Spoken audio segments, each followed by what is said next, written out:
Great practice out there today. 14, I've been different places. 14, practice 14 the day before, or the practice before the spring game. A lot of times, a practice that's low key and, maybe a couple of situational things, that you're working on. Sometimes even just helmets and spiders. But our guys, we went with shells and got after it. Got after it for a couple hours. Just a full-fledged practice. Obviously not tackling and just shells, but really good work by our guys. Competitive, got a chance and switched it up a little bit. Ones versus twos, twos versus ones, and the neat thing is those twos, playing good and playing well, and wanting to prove how far they've come along, and did some nice things today in practice. So extremely competitive. Across the board. The rest of the practice was what we generally do, ones versus ones, twos versus twos, but a good day. So format for the spring game will be, an offense versus defense. We won't have divided teams. A couple of reasons. Number one, I like to look at it as practice number 15. We'll see a lot of great scrimmaging out there, but it's a chance for us to get better. It's a chance for us to take a next step, a chance for us to evaluate as well. And so try to really get down to the bare bones of playing some football.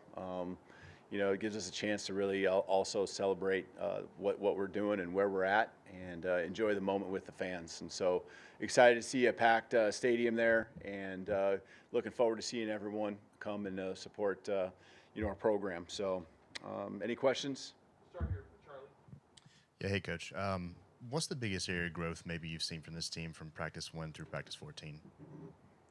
I think just the competitive stamina that we've continued to show. It's easy to come out practice 1. It's easy to come out after you get back from spring break. But for us to just continue to stay the course, and that's reminiscent of what I said early, when I first got here, and the guys decided to stay, work through it and believe in this place. But they've just continued to work. And I kind of hit on that and coming in with an opening here today, just because it was just impressive to me.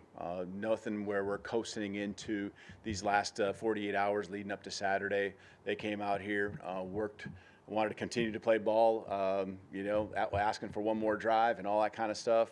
They're just enjoying the process, enjoying the steps. So I think that competitive stamina, just continue to get better and focused on the right things there. Chase, I see you. The spring portal, of course, opens on Monday. Have you identified any areas where you might like to add some depth? Yeah, I would say, naturally, if you guys can look at our roster and see scholarship numbers. I know you guys all track it. I'd say in the defensive backfield, we're probably a guy short or so. Offensive line, probably a guy, short, and just from the numbers that you typically would see, and also, where we want to be. So not saying we'll take a look and evaluate, and then you never know. There might be some guys that from our roster, surprise us as well. So we just got to continue to be fluid, be ready to adjust, and continue to keep our eyes open for what's out there when that time comes. Nick, right here in the front. Yeah, I was just wondering if you could kind of elaborate on what's going on with Parker and what his availability might be for the game this weekend. Yeah, right now I wouldn't plan on him being in just with the limited practice that he's had throughout the spring, and he didn't practice today, so I wouldn't be putting him out there in that spot. But he'll be with us here sooner than later in the regular workouts, and he's doing all the things to make sure he's ready to go. You already talked about the format of 8A changing a little bit. I saw a video where you were asked about tunnel music, and then the players earlier this week were talking about the Steak and Beans Dinner. Just kind of how are you balancing honoring tradition while also kind of doing things your own way? I'm laughing because when I talked to the guys about the steak dinner, and I referred to it as what did I say? Beanies and weenies. That's something to get the slip of the tongue. And so, of course, we had a good little laugh out there on the field. But there's some traditions that the guys certainly bring up that have been important, that they feel strong about. And I'm still learning some of those things that haven't maybe come up yet. You're still learning some of those really neat things that are important to these guys because it's happened in the program for many years. Stay over there with John. Hey, Coach, I had two if I could. One, what has been the buy-in like? 'Cause that seems even more important than ever with the transfer portal for a new coach. What's that been like overall for this team? Yeah, I think it's. I mean, I think you used the right word. I think buying in, because I think it's continued to be a process. Um, Someone asked me that question, a few times, and I, said, "Hey, have they bought in?" And I don't think I know we're not to that point yet. I like where we're at, and I like the mindset and the effort they're putting into the buying in of what we're trying to do. But this whole piece, this whole thing we're on right now, this journey is about the process, and I really feel like they are buying in. But when you're talking about 100, close to 120 players. I'm sure there's some guys that are still trying to feel it out and trying to figure out their role, and whether it's because of the schemes we run or whatever it might be, the depth chart, trying to figure all that out. So I feel great about overall, just generally speaking, both sides of the ball, all phases, and the team in general. There's some leaders that have really done a great job, especially early on in January, February, of staying the course, and I think a lot of guys have just followed along, and so it's been great. The staff, getting to know the guys and really focusing on the relationships, and our players appreciating that as we teach them the game, and they learn, what we're wanting to do in all the areas of our team. And a second one, if I could, what was the decision-making process at Washington when you had a guy who was charged with some serious crimes play in the playoffs? Oh yeah, I mean, I released a statement. I understand there's more to it down the road, but I can't really comment on that right now, or don't have anything to add. Come over here to Nick. Yeah, with the portal opening Monday, what is a message to your team in terms of how they approach A-Day and just practices wrapping up in the spring? I guess anything I would say to them wouldn't be in regards to the date of the portal coming up.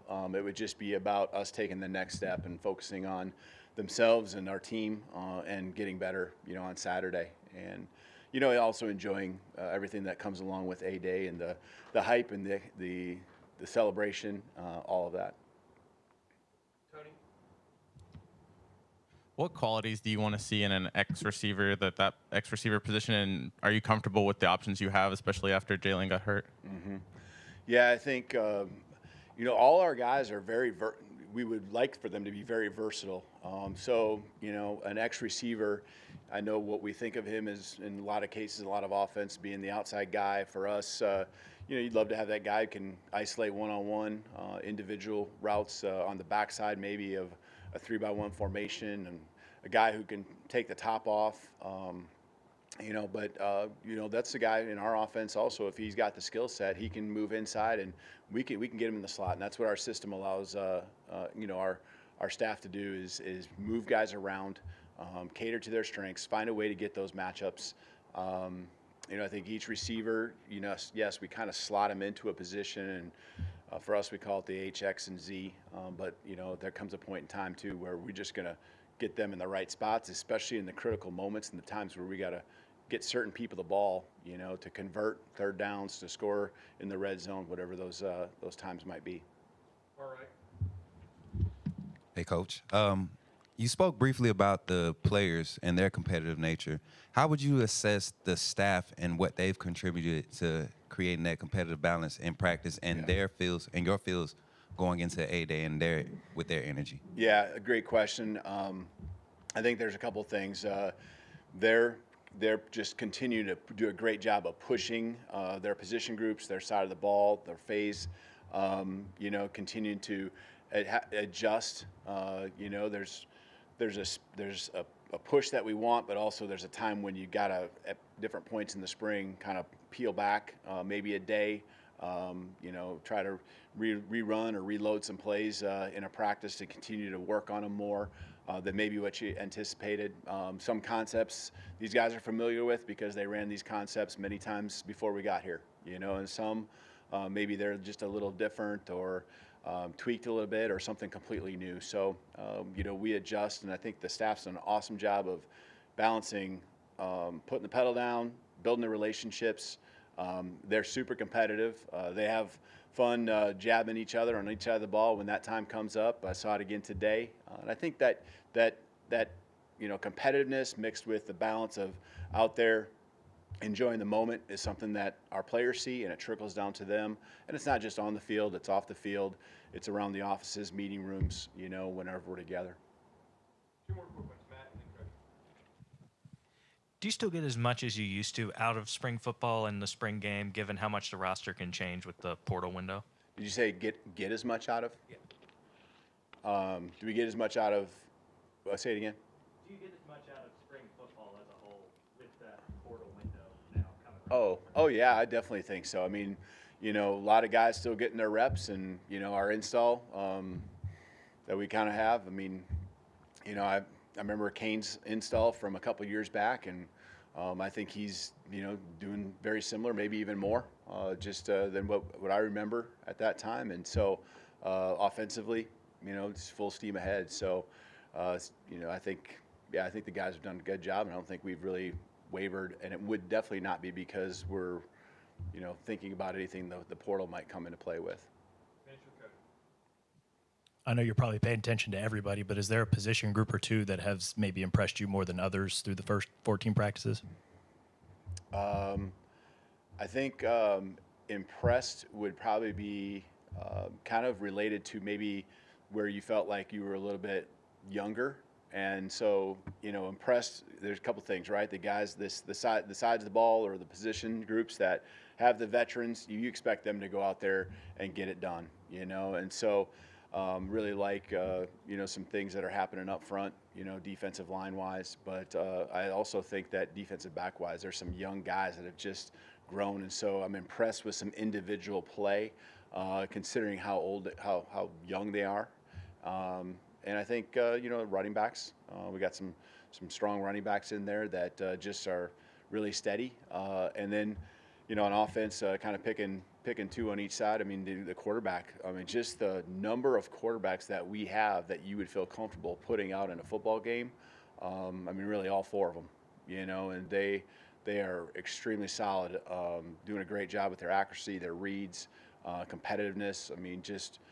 Picking things up each and every day. That group has done a really good job from I don't want to even say top to bottom, just across the board. All right, Coach. Thank you. All right, thank you. Roll Tide.